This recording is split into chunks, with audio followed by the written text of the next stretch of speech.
Hi friends, இன்றைக்கி பார்த்தீங்கன்னா நம்ம சிம்பிளாக டேஸ்ட்டாக எப்படி தயிர் சாப்பாடு செய்யறதுன்னு பார்க்கலாங்க. வீடியோவை கடைசி வரைக்கும் பாருங்கள்.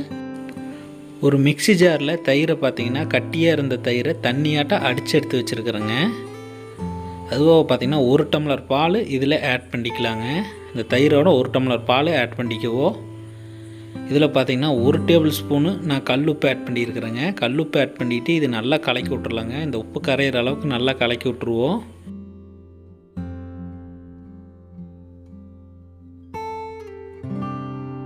பார்த்திங்கன்னா அடுப்பில் ஒரு பாத்திரம் வச்சுக்கலாங்க தாளிக்கிறதுக்கு. இதில் பார்த்திங்கன்னா சமையல் எண்ணெய் ஆட் பண்ணிக்குவோம். எண்ணெய் பார்த்திங்கன்னா நல்லா காயிட்டுங்க. எண்ணெய் காஞ்சோன்னு இதில் பார்த்திங்கன்னா 1 டேபிள் ஸ்பூன் கடுகு ஆட் பண்ணிக்கலாங்க. கடுகு நல்லா பொரிஞ்சு வரட்டுங்க. கடுகு நல்லா பொரிஞ்சு வர டைமில் நான் பார்த்திங்கன்னா வரமிளகா ஒரு 4 எடுத்து சின்ன சின்ன பீஸாக கட் பண்ணி வச்சுருக்குது. கருவேப்பிலை கொஞ்சம் எடுத்து வச்சுருக்குறேங்க. இதை லைட்டாக வணக்கி விட்டுக்கலாங்க. இதை வணக்கிறப்போ அடுப்பு கொஞ்சம் ஸ்லோ பண்ணிக்கிங்க. இது வணக்கி விட்டுட்டு நம்ம எடுத்து வச்ச அந்த தயிர் பாலையுமே இதில் ஆட் பண்ணிக்குவோங்க. ஆட் பண்ணிவிட்டு ஒரு 2 நிமிஷத்தில் நம்ம அடுப்பை ஆஃப் பண்ணிடலாங்க. ஒரு 2 நிமிஷம் மட்டும் விட்டுருங்க, அப்புறம் அடுப்பை ஆஃப் பண்ணிடுங்க. இப்போ பார்த்தீங்கன்னா கலருக்கு ஒரு பாத்திரம் எடுத்துக்குவோம். இதில் பார்த்தீங்கன்னா ஒயிட் ரைஸ் போட்டுக்கலாங்க. எந்த அளவுக்கு நம்ம தயிர் சாப்பாடு கலருவோமோ அந்த அளவுக்கு அதில் பார்த்தீங்கன்னா பாதி அளவுக்கு ஒயிட் ரைஸ் எடுத்து இதில் போட்டுக்குவோம்.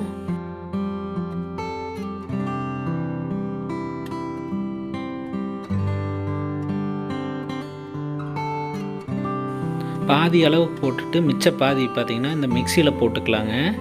மிக்சி எந்த அளவுக்கு பிடிக்குமோ அந்த அளவுக்கு சாப்பாடை இதில் போட்டுக்குங்க.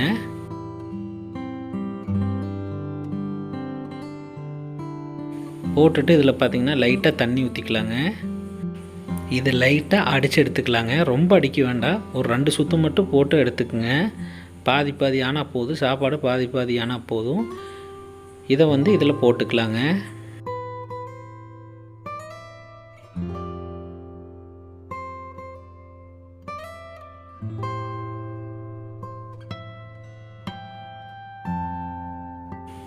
மிச்சம் இருக்கிற சாப்பாட்டையும் இந்த மிக்ஸி ஜாரில் மாற்றிக்கலாம். நம்ம எந்த அளவுக்கு தயிர் சாப்பாடு கலருமோ அந்த அளவுக்கு பாதி அதில் போட்டுட்டு பாதி அடித்து போட்டுக்கலாங்க.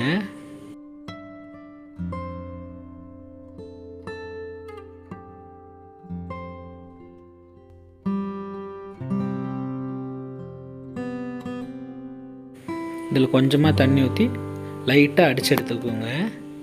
ரொம்ப அடிக்க வேண்டாம். இப்போ பார்த்தீங்கன்னா இதுவுமே அடித்து எடுத்தாச்சு. இதை நம்ம அந்த பாத்திரத்தில் மாற்றிக்கலாங்க.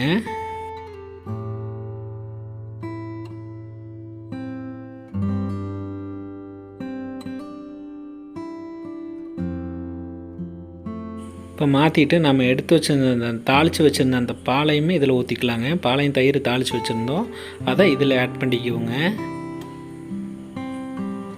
கொஞ்சம் எடுத்து வச்சுக்கலாங்க. கலரிட்டு பத்தலினா ஊற்றிக்குவோம். இப்போ நல்லா கலரி விட்டுக்கலாங்க. தயிர் சாப்பாடு பார்த்திங்கன்னா கொல கொலன்னு இருந்தால் தான் சாப்பிட்றதுக்கு நல்லா இருக்குங்க. அரிசி முழுசாக இருந்ததுன்னா சாப்பிட்றதுக்கு நல்லா இருக்காது. அதனால தான் பாதி நம்ம அப்படி போட்டுட்டு பாதி மிக்சியில் போட்டு அடித்து போட்டிங்கன்னா நம்ம கடையில் சாப்பிட்ற அதே டேஸ்ட்டு கிடைக்குங்க. பாதி உடஞ்சி பாதி முழுசாக இருக்கையில் நம்ம சாப்பிட்றதுக்கு நல்லா இருக்கும். இப்போ தயிர் சாப்பாடு பார்த்திங்கன்னா கொல கொலன்னு இருந்தால் தான் சாப்பிட்றதுக்கு நல்லா இருக்குங்க. தயிர் கொஞ்சம் அதிகமாக ஊற்றி நல்லா கலரி விட்டுக்குங்க. இன்னும் கொஞ்சம் நேரத்தில் அது பார்த்திங்கன்னா இஞ்சிரும் கட்டி ஆயிருங்க. அதனால் தயிர் பார்த்திங்கன்னா கொல கொலன்னு ஊற்றி நல்லா கலரி விட்டுறலாங்க. தயிர் சாப்பாடு பார்த்திங்கன்னா இந்த அளவுக்கு நல்லா கொல கொலன்னு இருக்கணும். அப்படின்னா தான் சாப்பிட்றதுக்கு நல்லாயிருக்கும். தயிர் அதிகமாக ஊற்றிருச்சுன்னு கவலைப்படாதீங்க. அது கொஞ்சம் நேரத்தில் அப்படியே பார்த்திங்கன்னா இஞ்சிரும் கட்டி ஆக்கி. அதனால் தயிர் சாப்பாடு பார்த்திங்கன்னா இந்த அளவு கொல கொலன்னு இருக்கணும். அதனால தான் மிக்சியில் போட்டு அடித்து போடுறதுங்க. பாதி அப்படி போட்டு பாதி இப்படி போட்டோம்னா நமக்கு சாப்பிட்றதுக்கு ரொம்ப நல்லா இருக்குங்க. இந்த மாதிரி ஒரு டைம் ட்ரை பண்ணி பாருங்கள், ரொம்ப நல்லாயிருக்கும். இந்த வீடியோ பிடிச்சிருந்தா வீடியோக்கு லைக் பண்ணிக்கங்க. அப்படி நம்ம சேனலை சப்ஸ்கிரைப் பண்ணிக்கங்க.